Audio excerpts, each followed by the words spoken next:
বন্ধুরা, স্বাগত জানাচ্ছি একটি ছোট্ট ভিডিওতে। আসলে নানা প্রশ্ন নানা দিক দিয়ে নানা জন করছেন। সবার ঘুরে ফিরে একই প্রশ্ন, কি হতে যাচ্ছে বাংলাদেশে?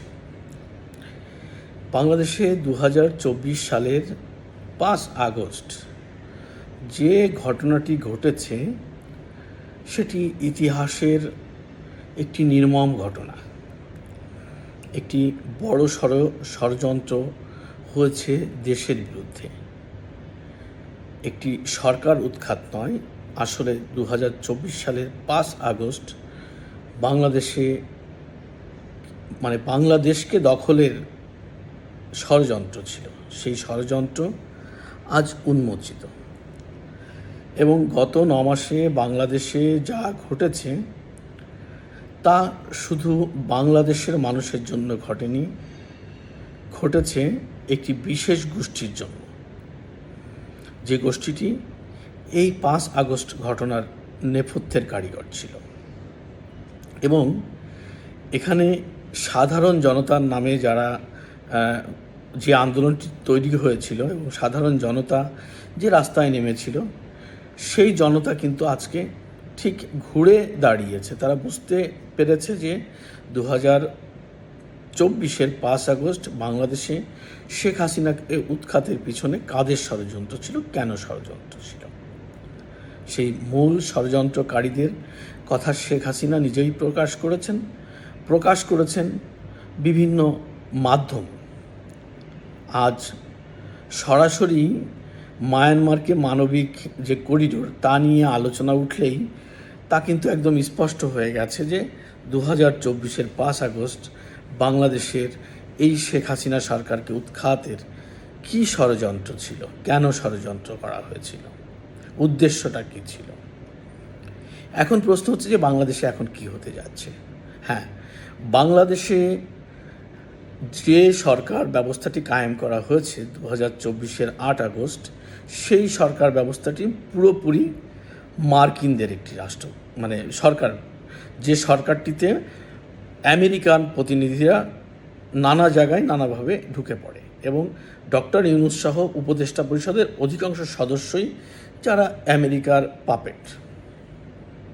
পরিস্থিতি দিনের পর দিন গত 9 মাসে এমন জায়গায় ডক্টর ইউনূস তার ব্যর্থতার কারণে নিয়ে গেছেন যে বাংলাদেশে এখন উনি কোনোভাবেই জনসমর্থন পাচ্ছেন না।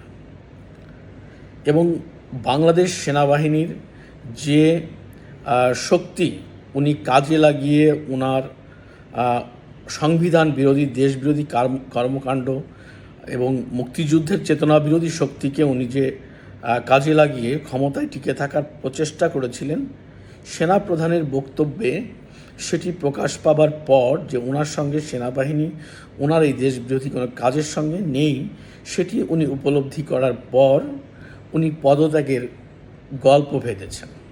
জানি না উনি পদত্যাগ করবেন কি না, কিন্তু ওনাকে যেতে হচ্ছে। কেন যেতে হচ্ছে তার ব্যাখ্যা হচ্ছে, ডেড হর্স নিয়ে আমেরিকা খেলে না। ডক্টর ইউনূস সেনাপ্রধানের বক্তব্যের পর ডেড হর্স হিসাবে বাংলাদেশে আমেরিকানদের কাছে চিহ্নিত হয়ে গেছে এবং সাধারণ মানুষের যে আশা আকাঙ্ক্ষা সেটি কিন্তু এখন আমেরিকা বুঝতে পেরেছে যে এই দেশে কোনোভাবেই মার্কিন সাম্রাজ্যবাদের যে চিন্তা চেতনা আর ডিপ স্টেটের যে চিন্তা চেতনা সেটি বাস্তবায়ন করা সম্ভব নয়, যে কারণে তারা সরে গিয়েছে।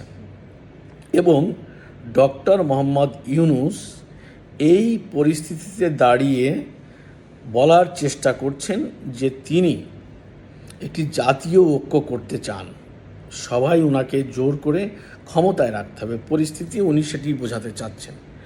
কিন্তু প্রেক্ষাপট যেখানে দাঁড়িয়েছে তাতে ওনার আর ক্ষমতায় থাকার সুযোগ নেই, কারণ উনি বাংলাদেশ সেনাবাহিনী যেহেতু স্পষ্ট করে বলেছে যে তারা এই মানবিক করিডোরের, এই ব্লাডি করিডোরের পক্ষে না, তারা সমুদ্র বন্দর নিয়ে তারা কথা বলেছে, তারা দেশের আইন শৃঙ্খলা পরিস্থিতি নিয়ে কথা বলেছে। সেই পরিস্থিতি থেকে সেনাবাহিনী আর সরে আসবে না, দ্বিতীয়ত, একটি ইসলামিক মুভমেন্ট তৈরি করে, একটি ইসলামিক গোষ্ঠীকে প্রলুব্ধ করে ভারত বিরোধিতার যে শখ তৈরি করেছিল ডক্টর ইউনূস, যে ভারতের বিরুদ্ধে উস্কানি দিলে ভারত বাংলাদেশ বিরুদ্ধে যে ব্যবস্থা নেবে সেটিকে আন্তর্জাতিক অঙ্গনে দেখিয়ে এই ডক্টর মোহাম্মদ ইউনূস আপনার বাংলাদেশের রাষ্ট্র ক্ষমতাকে পাকাপোক্ত করবে, নিজের ক্ষমতাকে পাকাপোক্ত করবে, অর্থাৎ ক্ষমতায় তিনি 5 বছর থেকে যাবেন। কিন্তু সেখানে একটি খেলা কিন্তু খেলে গেছে। ভারত গত 9 মাসে বাংলাদেশের এই উস্কানির কোনো জবাব দেয়নি, কিছু পদক্ষেপ গ্রহণ করেছে মাত্র। সুতরাং ভারতের বিরুদ্ধে দায় চাপানোর, বাংলাদেশের এই পরিস্থিতিতে দায় চাপানোর কোনো সুযোগ ডক্টর মোহাম্মদ ইউনূসের সরকার পায়নি। এবার মায়ানমারে যখন মানবিক করিডোরের কথা উঠেছে এবং বিভিন্ন সীমান্তে আইএসআই সহ বিভিন্ন জঙ্গি গোষ্ঠীকে যখন বাংলাদেশ আশ্রয় প্রশ্রয় দেওয়ার পরিকল্পনা নিয়েছে ভারতের যে সীমান্তগুলোতে, তখন কিন্তু ভারত নড়ে চড়ে বসছে। তারা কিন্তু সাম্প্রতিক সময় তাদের যে সীমান্ত, অর্থাৎ চিকেন নেকের খুব কাছে শিলিগুড়িতে তাদের যে সামরিক স্থাপনা আছে সেখানে কিন্তু তারা সামরিক মহড়া চালিয়েছে এবং সেটি কি পরিকল্পিতভাবে ভারত বাংলাদেশকে টার্গেট করেই করেছে, কারণ তার নাম দেওয়া হয়েছে অপারেশন তিস্তা। এবং এর মাঝে এই করিডোর ইস্যুতে কিন্তু মানে 71-এর মতো রাশিয়ার দুটো যুদ্ধ জাহাজ বেশ কিছুদিন আগে বে অফ বেঙ্গলে অবস্থান নিয়েছে।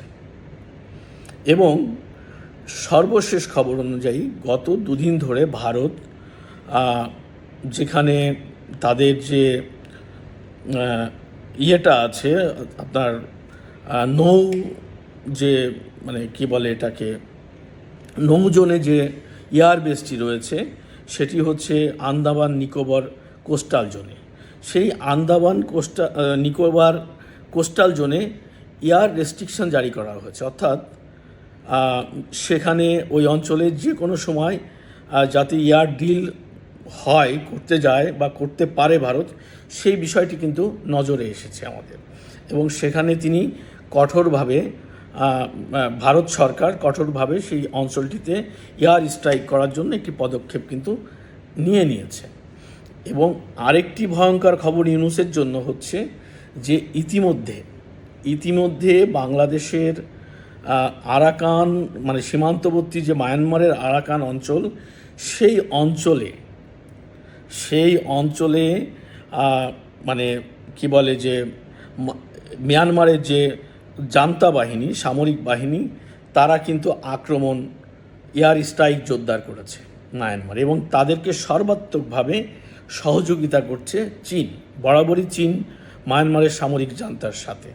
তার মানে আরাকান ইস্যুতে, এই যে মানবিক ইস্যুতে রাশিয়া, চীন এবং ভারত 3 দিক দিয়ে অ্যাটাক করে বসে আছে বাংলাদেশের দিকে। এই পরিস্থিতিতে দাঁড়িয়ে এই সয়েলে, এই মাটিতে, বাংলাদেশের মাটিতে কোনো রকম কিছু করার সুযোগ আমেরিকা পাবে না। সুতরাং ডক্টর ইউনূস যে পদক্ষেপ নিয়েছে সেই পদক্ষেপ সফল হবে না। এবং সবচেয়ে বড় যে পরিস্থিতি তৈরি হয়েছে যে বাংলাদেশের সেনাবাহিনী তারা কিন্তু টাইমলি দেশপ্রেমের কি বলে যে উদাহরণ তৈরি করেছে, দেশপ্রেমের প্রমাণ দিয়েছে তারা স্পষ্ট করে জানিয়ে দিয়েছে দেশ বিরোধী এই করিডোর বা চট্টগ্রাম বন্দর এগুলো নিয়ে এই সরকারের সঙ্গে সেনাবাহিনী নেই। যদি নির্বাচিত সরকার করতে চায় সেটি তাদের ব্যাপার। সুতরাং বাংলাদেশের রাজনীতিতে, বাংলাদেশের এই অঞ্চলের ভূরাজনীতিতে ডক্টর মোহাম্মদ ইউনূস এখন একটি ডেড হর্স। আর এই ডেড হর্স নিয়ে তার যে মালিক আমেরিকা ডেড হর্স নিয়ে খেলে না। সর্বশেষ খবরটি হচ্ছে ডক্টর মোহাম্মদ ইউনূসের একটি সেফ এক্সিট চাইছেন তার বন্ধু হিলারি ক্লিন্টন, এবং তিনি কিভাবে দেশ ত্যাগ করতে পারেন তা নিয়ে কিন্তু আলোচনা তারা চালিয়ে যাচ্ছে। সুতরাং মার্কিন শক্তি ডক্টর মোহাম্মদ ইউনূসের পিছ থেকে সরে যাচ্ছে। যে কোনো সময় আমরা শুনতে পেয়েছি যে ডক্টর খলিলুর রহমান অফিস করছেন না বা প্রধান উপদেষ্টার সঙ্গে দেখা করছেন না, হয়তো তিনি চলে গেছেন অথবা চলে যাবেন। মার্কিন চ্যাপ্টার ক্লোজ। এবার ইন্দো চায়না এবং রাশিয়া যে ক্লোজ রিলেশন, ক্লোজ তাদের যে কি বলে এটাকে, যে মায়ানমার ইস্যুতে তাদের যে অপারেশন, তারা কিন্তু ইতিমধ্যে শুরু করেছে। একদিকে রাশিয়া বে অফ বেঙ্গলে তাদের দুটি যুদ্ধজাহাজ ঢুকে রেখেছে, মায়ানমার নতুন করে রাখাইনে এয়ার স্ট্রাইক শুরু করেছে। যদি আরাকান আর্মি বাংলাদেশের অভ্যন্তরে ঢুকে থাকে, আমরা দেখেছি ঢুকেছিল, তারা যদি সেখানে অবস্থান নিয়ে এর পাল্টা জবাব দেওয়ার চেষ্টা করে, তাহলে মায়ানমার বাংলাদেশে হামলা করতে পারে এবং চীন সেই সমর্থন মায়ানমারকে দিচ্ছে। এদিকে ভারত তার বিশেষ সীমান্তগুলোতে বাংলাদেশের যে বিশেষ সীমান্তগুলো, বিশেষ করে চিকেন নেক এবং তাদের যে আন্দামান নিকোবর যে দ্বীপপুঞ্জে যে আছে, এয়ারওয়েজ আছে, সেখানে তারা এয়ার ডিল করার জন্য তারা কিন্তু প্রস্তুতি নিয়ে নিয়েছে। সুতরাং সব দিক দিয়ে ডক্টর মোহাম্মদ ইউনূসকে ঘিরে ধরা হয়েছে। জনগণকে নিয়ে, যাদেরকে নিয়ে উনি রাষ্ট্র ক্ষমতায় থাকতে চাইছেন, তারা কতক্ষণ থাকবেন, কিভাবে থাকবেন, এই প্রশ্নটি কিন্তু এখন ব্যাপকভাবে সামনে চলে এসছে। বিশেষ করে যে শক্তিকে নিয়ে উনি এতদিন খেলাধুলা করেছেন, অর্থাৎ জামাতি ইসলাম, ইসলামিক কিছু ছোট ছোট রাজনৈতিক দল এবং তার নবগঠিত এনসিপি, তাদের কি সমর্থন, তা কিন্তু আমরা সম্প্রতি সময় দেখতেই পাচ্ছি। সুতরাং যে যাই বলুক না কেন, যত ইস্যুই আসুক না কেন, আজ না হোক, কাল না হোক, 10 দিন পরে হোক, ডক্টর মোহাম্মদ ইউনূসকে যে কোনো সময় বিদায় নিতে হবে এবং জনগণ তার বিদায় এখন চাইছে, এটাই বাস্তবতা। সবাই ভালো থাকবেন আর সুস্থ থাকবেন। আগামী এপিসোডে অন্য কোনো বিষয় নিয়ে কথা হবে। ধন্যবাদ।